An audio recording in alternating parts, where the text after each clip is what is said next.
Guys, তো আজকে আমার হাতে দেখতে পাচ্ছ তোমরা K9 মাইক্রোফোন, যেটা আমি পারচেস করেছিলাম অ্যামাজন থেকে। 580 টাকা দাম নিয়েছিল এটাই। এবার তোমরা অনেক ছোট ছোট ক্রিয়েটার আছো বা আমার মতনই, যারা আমি বাই করেছি, তোমরা হয়তো এটা পারচেস করতে যাও, তো তাদের জন্যই বলছি যে K9 মাইক্রোফোনটা নেওয়া ভালো হবে কি হবে না। তো সম্পূর্ণ ভিডিওটা লাস্ট অব্দি দেখতে থাকো, পুরো রিভিউটা দেবো যে যারা নেবে ভাবছো তাদের জন্য এই ভিডিওটা ভালো হবে কি হবে না, বা বাজেটের অনুযায়ী এটা কীরকম বা এটার কোয়ালিটি কীরকম। এবার আনবক্সিং করা যাক।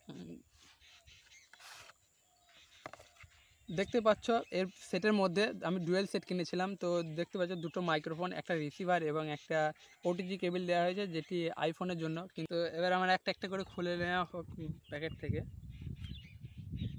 এই দেখতে পাচ্ছ এটা হলো K9 মাইক্রোফোন ডুয়েল। আমি একটা বের করেছি। এর পেছনের দিকে দেখো একটি পাওয়ার বাটন আছে, এটা দিয়ে পাওয়ার অন করা হয় এই মাইক্রোফোনটার। এর বিল্ড কোয়ালিটিও মোটামুটি ঠিক আছে। আর এখানে একটি নয়েজ ক্যান্সেলেশনের জন্য একটা ফর্ম দেওয়া আছে, আর এখানে একটি ক্লিপ দেওয়া আছে, মোটামুটি ভালো ঠিক আছে। আর এটা হলো রিসিভার, যেটা টাইপ সি। দেখতে পাচ্ছ এটা টাইপ সি রিসিভার আছে। আর এই সাইড দিয়ে যেটা দেখতে পাচ্ছ এটাকে চার্জ করানো হয়, এটা চার্জ করতে হয় না। এটা এটা ফোনের সাথে লাগানোর পর এটা দিয়ে যদি একটা টাইপ সি কেবল দেওয়া হয় তো ফোনটা চার্জ করা হয়। গাইস, তো আমরা এই যে K9 সেটটা কেনার পরে এরকম দুটো মাইক্রোফোন পেয়ে যাব এবং একটা রিসিভার, আর একটা পাচ্ছে এই একটা ওটিজি কেবল আইফোন ইউজারদের জন্য। এবার আমরা এই সাউন্ড টেস্ট করব। দেখা যায় এখানে দেখতে পাচ্ছ একটি বাটন আছে, যেটাতে এর পাওয়ার অন করা হয়। আর মাইক্রোফোনটা এখান থেকে তুমি যদি তোমার চার্জ শেষ হয়ে গিয়ে থাকে তো চার্জ করতে পারবে। এখানে নয়েজ ক্যান্সেলেশন ফর্ম দিয়ে ঘিরে আছে, যেটা তোমাদের একটু নয়েজ রিমুভ করবে। আর এখানে দেখতে পাচ্ছ একটি ক্লিপ আছে, যেটি তুমি তোমার সাথে অ্যাটাচ করে তুমি কোনো ব্লগিং বা কোনো টেকনিক্যাল ভিডিও বানাতে পারবে। তো আমাদের যে অ্যাটাচ করার জন্য যে ক্লিপটা এই মাইক্রোফোনের সাথে দেওয়া হয়েছে, এটা আবার রিমুভ করা হয়। দেখতে পাচ্ছ এই যে এদিকে টান দিলে এটা রিমুভ হয়ে যায়। এখানে একটা ক্লিপ আছে, এই দেখাচ্ছে, এরকম করে দিয়ে লাগিয়ে দিলে এটা আবার অ্যাটাচ হয়ে যায় এর সাথে। এই যে রিসিভারটা টাইপ সি।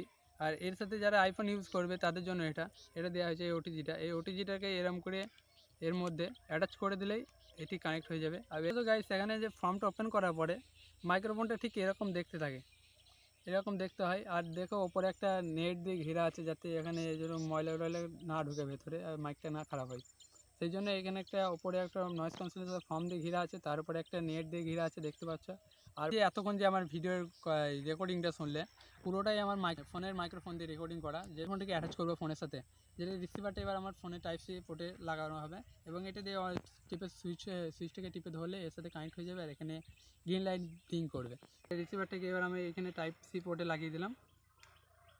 আর এটার মধ্যে একটি নোটিফিকেশান চলে আসবে, তোমাদের যাদের ওটিজি অন নেই ফোনে, তাদের দেখবে একটি নোটিফিকেশান আসবে, ওটিজিটা অন করে নেবে, তারপরে এর সাথে কানেক্ট হবে। পাওয়ার দেওয়ার সঙ্গে সঙ্গে দেখবে এখানে একটি লাইট ব্লিঙ্ক করে উঠবে গ্রিন কালারের। এত রোদে হয়তো তোমরা দেখতে পাচ্ছ না, এখানে একটি গ্রিন লাইট ব্লিঙ্ক করে উঠবে। ভালো করে দেখবে, গ্রিন লাইট জ্বলতে জ্বলতে স্টপ হয়ে যাবে, তাহলে মানে তোমাদের ফোনে কানেক্ট হয়ে গেল। গাইস, এই যে তোমরা শুনতে পাচ্ছ, এটা হলো K9 মাইক্রোফোনের ভয়েস রেকর্ডিং, যেটা তোমরা এখন শুনছো। এটা এখন আমার ফোনের সাথে কানেক্ট করেছি। এই ভিডিওটা যে ভয়েসটা উঠছে এটা পুরো K9 মাইক্রোফোনেরই।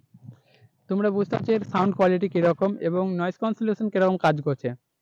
এবার প্রফেশনাল আমি তো এখন বুঝতে পারছি না, এখন ভিডিওটা করছি।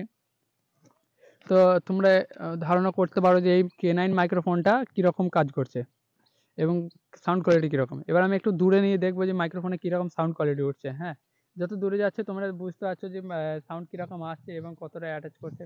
দেখো আমার হাতটা দূরে রেখেছি, এবার তোমার সাউন্ড কীরকম আসছে তোমরা শুনতে হবে। এর কোয়ালিটি বোঝা যাবে, যখন ভিডিও এডিটিং করবে তখন এই কোয়ালিটিটা বোঝা যাবে। তো তোমরা বুঝতে পারছো এটা দূরে নিয়ে গেলে কতটা সাউন্ড ক্লিয়ার আসে বা সাউন্ড কোয়ালিটি কীরকম দিচ্ছে তোমরা বুঝতে পারছো। যদি তোমরা ধারণা করে নিতে পারো যে K9 মাইক্রোফোনটা নেবে কি নেবে না। তো এটি আমাকে অতটাও ভালো লাগেনি। K9 মাইক্রোফোনটা তোমাদের ইউজ করার জন্য তোমাদের একটি থার্ড পার্টি অ্যাপ দরকার, ক্যামেরা, যেটা হলো ওপেন ক্যামেরা নাম, যেটা তুমি অ্যাপ স্টোরে এবং প্লে স্টোরে পেয়ে যাবে। তাতে তুমি এই মাইক্রোফোনটা ইউজ করতে পারবে। তার জন্য তোমাকে ক্যামেরার মধ্যে ভিডিও সেটিংসে গিয়ে তোমাদের এক্সটার্নাল মাইক অপশানটা অন করে নিতে হবে, তবে তোমার এই মাইকটি ইউজ করতে পারবে। না হলে তোমার ভয়েস উঠবে না। সাধারণ যে তোমার ক্যামেরা অ্যাপটি আছে ফোনের মধ্যে, বিভিন্ন রকম ফোনে বিভিন্ন অ্যাপ থাকে, যে সেই অ্যাপে তুমি যদি ভাবো যে তোমার এই রেকর্ডিংটা করবে এবং ভয়েসটা উঠবে, সেটা তোমার কাজ হবে না। তোমাকে ওপেন ক্যামেরা ইউজ করতে হবে এবং ভিডিও সেটিংস থেকে এক্সটার্নাল মাইক ইউজ করতে হবে। তুমি এই মাইকটা ইউজ করতে পারবে। আমি সাজেস্ট করব তোমাদের এটি না নেওয়া উচিত। কারণ তোমার যে ওপেন ক্যামেরা যে ফিচারগুলো থাকে সেগুলো আলাদা হয়। সেখানে তুমি তোমার যে ফোনে আল্ট্রা ওয়াইড ক্যামেরা ইউজ করতে পারবে না। সেই সব অপশনগুলো তুমি পাবে না। হয়তো তুমি যে কোয়ালিটি ভিডিও কোয়ালিটি 4K পর্যন্ত পেয়ে যাবে। তোমরা ওয়াইড অ্যাঙ্গেল ক্যামেরা ইউজ করবে ভাবছো তাদের কিন্তু এই মাইক্রোফোনটা না নেওয়াই উচিত। কারণ আমি সাজেস্ট করব, কারণ ওখানে গিয়ে এই আল্ট্রা ওয়াইড ক্যামেরার ইউজ করা যাবে না। যাতে তোমার ব্লগিংয়ে অনেক প্রবলেম হতে পারে। তো অনেকেই ব্লগার এই আল্ট্রা ওয়াইড ক্যামেরা ইউজ করে থাকে। অনেক কিছু একসাথে দেখানোর জন্য অনেকটা এরিয়া ধরে। সেইজন্য আমি সাজেস্ট করব তোমরা এই মাইক্রোফোনটা না নেওয়াই দরকার। কনটেন্ট ক্রিয়েটর নতুন যারা মাইক্রোফোন কিনবে ভাবছো, ওয়্যারলেস মাইক্রোফোন অল্প টাকার মধ্যে, তাদেরকে শেয়ার করো যাতে তারাও এই মাইক্রোফোনটা না কেনে। এটাই মাইক্রোফোনটা কিনলে তোমরাই ঠকবে। কারণ অনেকেই বলবে যে এই মাইক্রোফোনটা ভালো, বাজেট হিসাবে ভালো। ভাই আর ৳580 অনেক হয়, আর এবং ৳580 মধ্যে অতটাও কোয়ালিটি ভালো দিচ্ছে না এরা। সাউন্ড কোয়ালিটি তোমরা তো এতক্ষণ শুনলে যে সাউন্ড কোয়ালিটি কীরকম দিল। এবার আমি রিটার্ন দেবো। আজকে রিটার্ন ডেট আছে, তো আমি রিটার্ন অলরেডি করে নিয়েছি। কারণ এটা তোমাদেরকে আগে থেকে আমি সতর্ক করার জন্য, যারা কেনাইন মাইক্রোফোন কিনবে তাদেরকে সতর্ক করার জন্য আমি এই ভিডিওটা বানালাম। অলরেডি আমি কাল রাতে রিটার্ন করে দিয়েছি, আজকে পিক আপ করবে। তো যাদের ভিডিওটা ভালো লাগলো, আমার ভিডিওটা ভালো লাগলো, তারা লাইক করে দেবে। আর যারা এই মাইকটা কিনতে যায় তাদের বন্ধুদের, যারা মাইকটা তোমার বন্ধু বা পাড়ার কেউ কিনতে যায় তাদের সাথে ভিডিওটা শেয়ার করে দাও, কারণ যাতে মাইকটা না কিনে, কারণ তাদের টাকাটা লস যেতে চলেছে। ভিডিওটা এই পর্যন্তই। আশা করি তোমাদের ভিডিওটা ভালো লেগেছে। তো বন্ধুদের সাথে শেয়ার করে দেবে। আর আমাদের চ্যানেলটি বা ভিডিওটা ভালো লাগলে আমাদের চ্যানেলটি সাবস্ক্রাইব করতে ভুলবে না। এই যে, বাই।